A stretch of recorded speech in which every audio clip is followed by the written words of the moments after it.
ஆறுமுகம் அருளிடும் அனுதினமும் ஏறுமுகம். உலகெங்கும் உள்ள தமிழ் நெஞ்சங்களுக்கும் ஆன்மீக சொந்தங்களுக்கும் அன்பான வணக்கங்கள். நான் உங்கள் ஜோதிடர் கண்ணன் சினராஜ். அனைவருக்கும் தை திருநாள் பொங்கல் நல்வாழ்த்துக்கள்.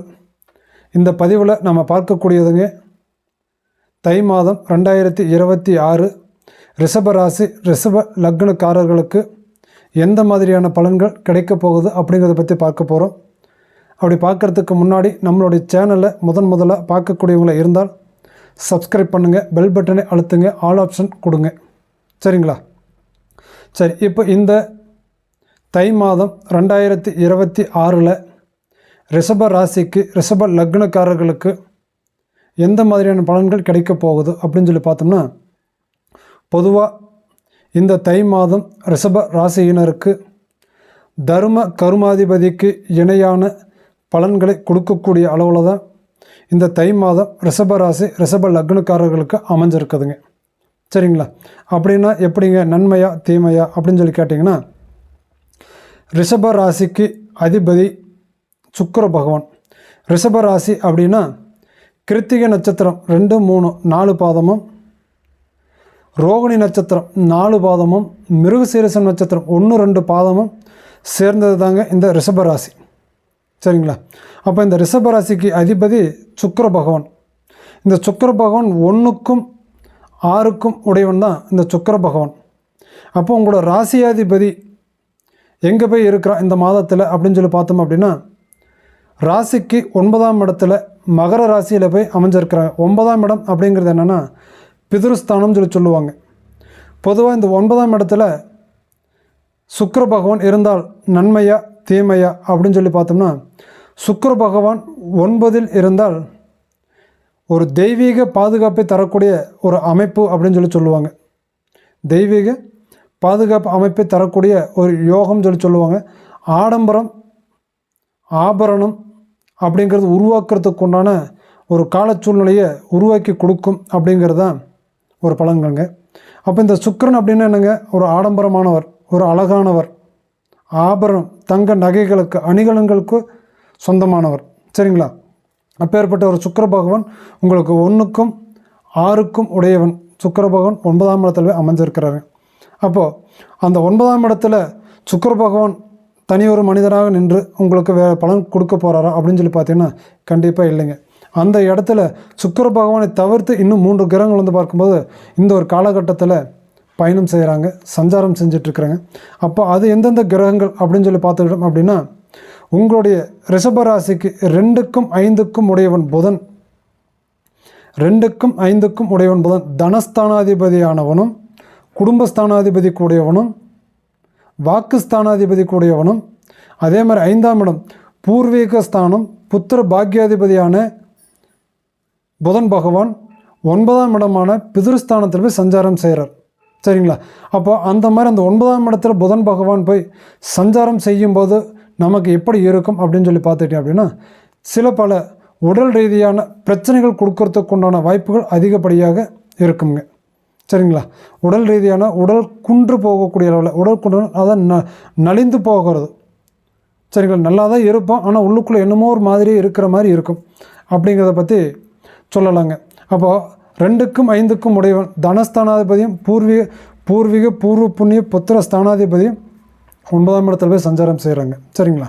அப்போது அதுக்கு அடுத்தபடியாக வந்து பார்க்கும்போது உங்களுடைய ராசிநாதன் ரிஷபராசிக்கு 4ஆம் இடமான சுகஸ்தானாதிபதி மாதுர்ஸ்தானாதிபதி அப்படின்னு சொல்லக்கூடிய வண்டி வாகனத்துக்கு அதிபதியான அந்த 4ஆம் வீட்டுக்கு அதிபதியான சூரிய பகவானும் 9ஆம் இடத்துல பயணம் செய்கிறாங்க.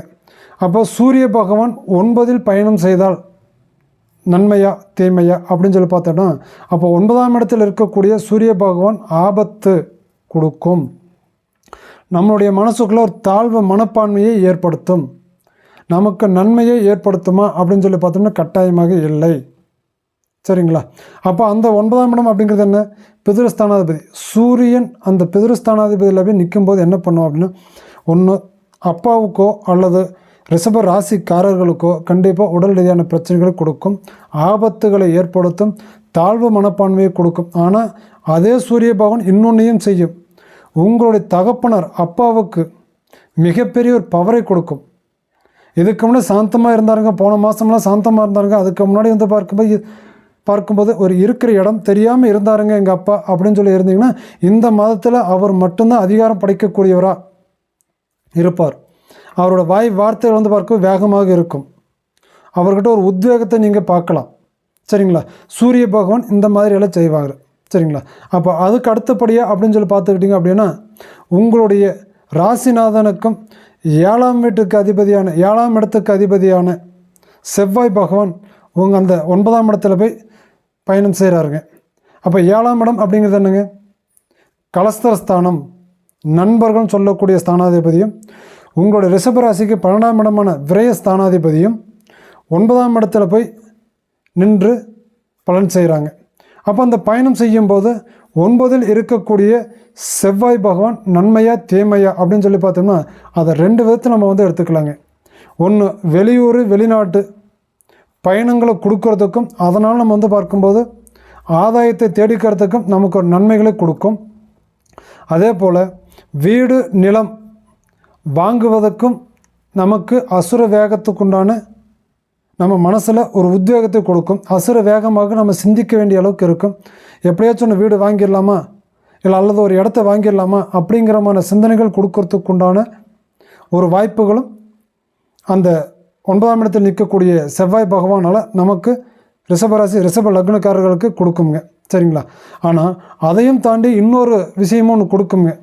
இது முதல் ரகம். 2வது ரகம் என்ன அப்படின்னு சொல்லி பார்த்துக்கிட்டிங்க அப்படின்னா, கட்டாயமாக அந்த இடத்துல 9ஆம் இடத்தில் இருக்கக்கூடிய செவ்வாய் பகவானால் நோய் நொடி நம்ம எடுக்கக்கூடிய காரியங்களில் நம்முடைய முயற்சிகள் அத்தனையுமே தோல்வி அடைகிறதுக்குண்டான வாய்ப்புகள் உண்டு.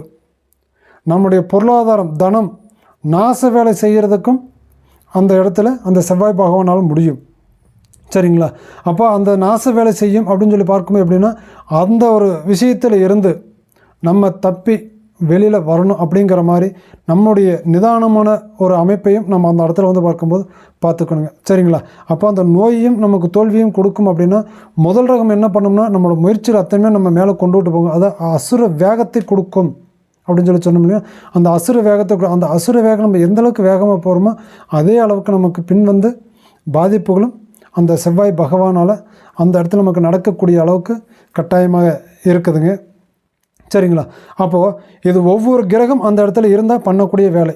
அப்போ இந்த 4 கிரகங்களும் அந்த இடத்துல சேர்ந்துருக்குது இல்லைங்களா? அப்போ இதுக்கு என்ன ஒரு பலன்கள் அப்படின்னு சொல்லி பார்த்துட்டோம் அப்படின்னா, 4 கிரகங்கள் ஒரு இடத்துல சேர்ந்துட்டாவே கிரக யுத்தம் அதுக்கு அப்படின்னு ஒரு பேர் ஒன்று இருக்குதுங்க. இந்த கிரக யுத்தம் அப்படிங்கிறது நம்மளை கெடுக்குமா அழிக்குமா அப்படின்னு சொல்லி பார்த்தோம்னா, அந்த கிரக யுத்தத்துக்கு மேலே பலவிதமான யோகங்கள் வந்து பார்த்துட்டிங்கன்னா அந்த இடத்துல கலந்துருக்குதுங்க. எந்தெந்த மாதிரியான யோகங்கள் அப்படின்னு சொல்லி பார்த்தோம்னா, ஒன்று, சூரியனும் செவ்வாயும் ஒரு கட்டத்தில் சேர்ந்திருந்தால் சூரிய மங்கள யோகம் அப்படின்னு சொல்லி சொல்லுவோம். சூரியனும் புதனும் ஒரு கட்டத்தில் சேர்ந்திருந்தால் புத ஆதித்ய யோகம்னு சொல்லி சொல்லுவோம். சரிங்களா? அதே போல் செவ்வாயும் சுக்கிரனும் ஒரு கட்டத்தில் சேர்ந்திருந்தால் சுக்கிரமங்கல யோகம் சொல்லி சொல்லுவோம். சரிங்களா? அப்போ இந்த மாதிரி வந்து பார்க்கும்போது பலவிதமான யோகங்கள் அப்படிங்கிறது அந்த இடத்துல அமைஞ்சிருக்கு. இந்த யோக அமைப்புகள் ரிஷப லக்னக்காரர்களுக்கு வேலையை செய்யுமா அப்படின்னு சொல்லி பார்த்தோம் அப்படின்னா, உங்களுடைய ஜாதக கிரகங்கள் அந்த கட்டத்தில் அந்த திசாபுத்திகள் நல்ல விதத்தில் நன்மை கொடுக்கக்கூடிய அளவுக்கு இருந்துட்டால் கட்டாயமாக உங்களுக்கு நல்லது நடந்தே தீருங்க. அது பாதகமான ஒரு சூழ்நிலையாக இல்லாமல் ஒரு சாதகமான ஒரு சூழ்நிலையாக இருந்தால் நன்மை நடக்கும். பாதகமான ஒரு சூழ்நிலையாக இருந்தால் கட்டாயமாக கெடுதல் தான் நமக்கு நடக்கும். சரிங்களா? அதை உங்களோட ஜாதகத்தை உங்களுடைய ஜோசியர்கிட்ட கொடுத்து நீங்கள் பார்த்து தெளிவாக அதனுடைய பலாபலன்கள் என்ன அப்படிங்கிறத பற்றி நீங்கள் கண்டிப்பாக இந்த இடத்துல நீங்கள் தெரிஞ்சுக்கோங்க. சரிங்களா? அப்போ அதே போல் இப்போது இந்த சூரியனும் புதனும் ஒரு இடத்துல சேர்ந்து இருக்கக்கூடிய இந்த புத ஆதித்ய யோகம் இது உங்களுக்கு எப்படி வேலை செய்யும் அப்படின்னு சொல்லி பார்த்துட்டிங்கன்னா, கண்டிப்பாக புகழை உயர்த்தும். உயர்கல்வி படிப்பவங்களுக்கு ரொம்ப நன்மையை கொடுக்கும். சரிங்களா? சூரியனும் புதனும் ஒரு கட்டத்தில் சேர்ந்து இந்த உங்களுக்கு 9ஆம் இடத்தில் இருக்கக்கூடிய இந்த சூரிய புதனால். சரிங்களா? அதே போல் சூரியன் செவ்வாயினுடைய இணைவு எந்த மாதிரியான விஷயத்தை கொடுக்கும் அப்படின்னு சொல்லி பார்த்தீங்கன்னா, அப்பா அல்லது பெரியவர்களுக்கு உங்களுக்கு கருத்து வேறுபாடுகளை கொடுக்கும். அப்பா அல்லது உங்கள் கூட இருக்கக்கூடியவங்களுக்கு உங்கள் கூட இருக்கக்கூடிய பெரியவர்களுக்கு கருத்து வேறுபாடுகளை கொடுக்கும். அப்போ அந்த கருத்து வேறுபாடுகளை கொடுக்கும் அப்படின்னு சொல்லி பார்க்கும்போது நம்ம என்ன பண்ணணும், நம்முடைய பேச்சுவார்த்தைகள் நிதானமாக இருக்கணும், பொறுமையாக இருக்கணும், அன்பாக இருக்கணும், பாசமாக நம்ம பேசணுங்க. சரிங்களா? சரி, இப்போ இந்த 4 கிரகங்கள் ஒரு கட்டத்தில் சேர்ந்து இருக்கும்போது நம்முடைய தொழில் இந்த தை மாதம் எப்படி இருக்கும் அப்படிங்கிற ஒரு கேள்வி இருக்கு இல்லையா? அப்போது அப்படி பார்க்கும்போது தொழில் வியாபாரம் நல்ல முன்னேற்றம் தரும். சரிங்களா? தொழில் செய்பவருக்கு சாதகமான ஒரு காலகட்டமாக இருக்கும். தொழில் நல்ல ஒரு முன்னேற்றத்தை கொடுக்கும். தொழில் செய்யக்கூடியவங்களுக்கு இந்த தை மாதம் அப்படிங்கிறது இந்த கிரக நிலைகளோட அமைப்பு ரொம்ப சாதகமாக இருக்கும். ரொம்ப ரொம்ப நன்மையை கொடுக்கக்கூடிய அளவில் இருக்கும். சரிங்களா?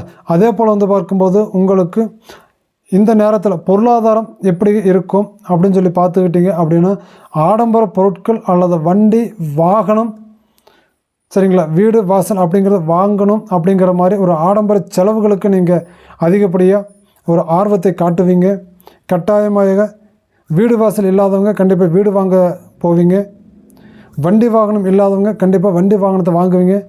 நிலம்பலம் இல்லாதவர்கள் கட்டாயமாக நீங்கள் நிலம்பலத்தை கண்டிப்பாக வாங்கக்கூடிய ஒரு யோகத்தை கண்டிப்பாக உங்களுக்கு அது கொடுக்கும். சரிங்களா?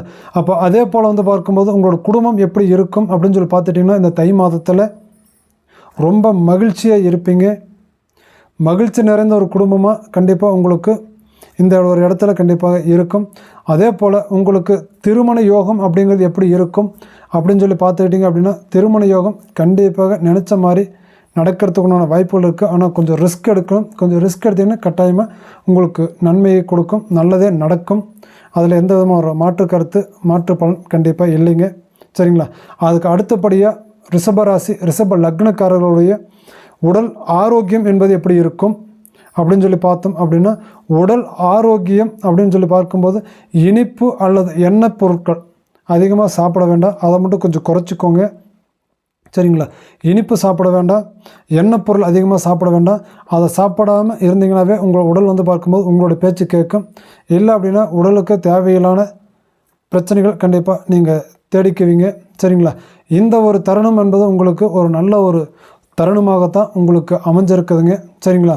இந்த காதல் அப்படிங்கிறது வந்து பார்க்கும்போது எப்படி இருக்கும் அப்படின்னா, உங்களுக்கு ரிஷபராசிக்காரர்களுக்கு 5 கூடையவன் புதன் 9ஆம் இடத்துல போய் இருக்கிறான். பாக்கியத்தை கொடுக்கக்கூடிய அளவுக்கு இருக்கிறான். நீங்கள் விரும்பின பொண்ணை கண்டிப்பாக இந்த மாதத்தில் கல்யாணம் பண்ணுறதுக்கு உண்டான வாய்ப்புகள் கண்டிப்பாக இருக்குதுங்க. அப்படி லவ் பண்ணிகிட்ருக்கிறவங்களுக்கு கல்யாணம் நடக்கும். புதுசாக லவ் பண்ணணும்னு நினைக்கக்கூடியவங்களுக்கு கண்டிப்பாக வாண்டடாக அவங்கள தேடி அந்த வாழ்க்கைகள் வந்து காதல் யோகம் அப்படிங்கிறது வந்து பார்க்கும்போது கூடி வரும். சரிங்களா? அப்போ இந்த தை மாதத்தில் ரிஷபராசி ரிஷப லக்னக்காரர்களுக்கு அதிர்ஷ்டமான எண் அப்படின்னா என்ன அப்படின்னு சொல்லி பார்த்துக்கிட்டோம் அப்படின்னா, அதிர்ஷ்ட எண் 2, 6, 8ங்க. அதிர்ஷ்டமான எண்கள் 2, 6, 8ங்க. அப்போது அதிர்ஷ்ட நிறம் அப்படிங்கிறது என்ன அப்படின்னு சொல்லி பார்த்தோம்னா, வெள்ளை வெளிர் நீலம். அதிர்ஷ்ட நிறம் வெள்ளை வெளிர் நீலம். சரிங்களா? அப்போ அதே போல் இந்த தை மாதத்தில் ரிஷபராசி ரிஷப லக்னக்காரர்கள் வணங்க வேண்டிய தெய்வம் எது அப்படின்னு சொல்லி பார்த்துக்கிட்டிங்க அப்படின்னா, வெள்ளிக்கிழமை நாளில் மகாலட்சுமிக்கு நெய் தீபம் ஏற்றி வழிபட்டுக்கிட்டு வந்தீங்க அப்படின்னா செல்வம் உங்கள் கையில் சேரும். சரிங்களா? வெள்ளிக்கிழமை நாள் மகாலட்சுமிக்கு நெய் தீபம் ஏற்றி வணங்கிட்டு வந்தீங்க அப்படின்னா செல்வம் அப்படிங்கிறது உங்கள் கையில் வந்து கட்டாயமாக சேருங்க. சரிங்களா?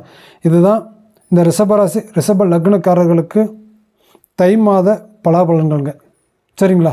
இந்த பதிவு உங்களுக்கு பிடிச்சிருந்தா லைக் பண்ணுங்கள், ஷேர் பண்ணுங்கள், கமெண்டில் சொல்லுங்கள். மீண்டும் உங்களை அடுத்த பதிவில் சந்திக்கும் வரை உங்களிடமிருந்து விடைபெறுவது உங்கள் ஜோதிடர் கண்ணன் சின்னராஜ். நன்றி, வணக்கம்.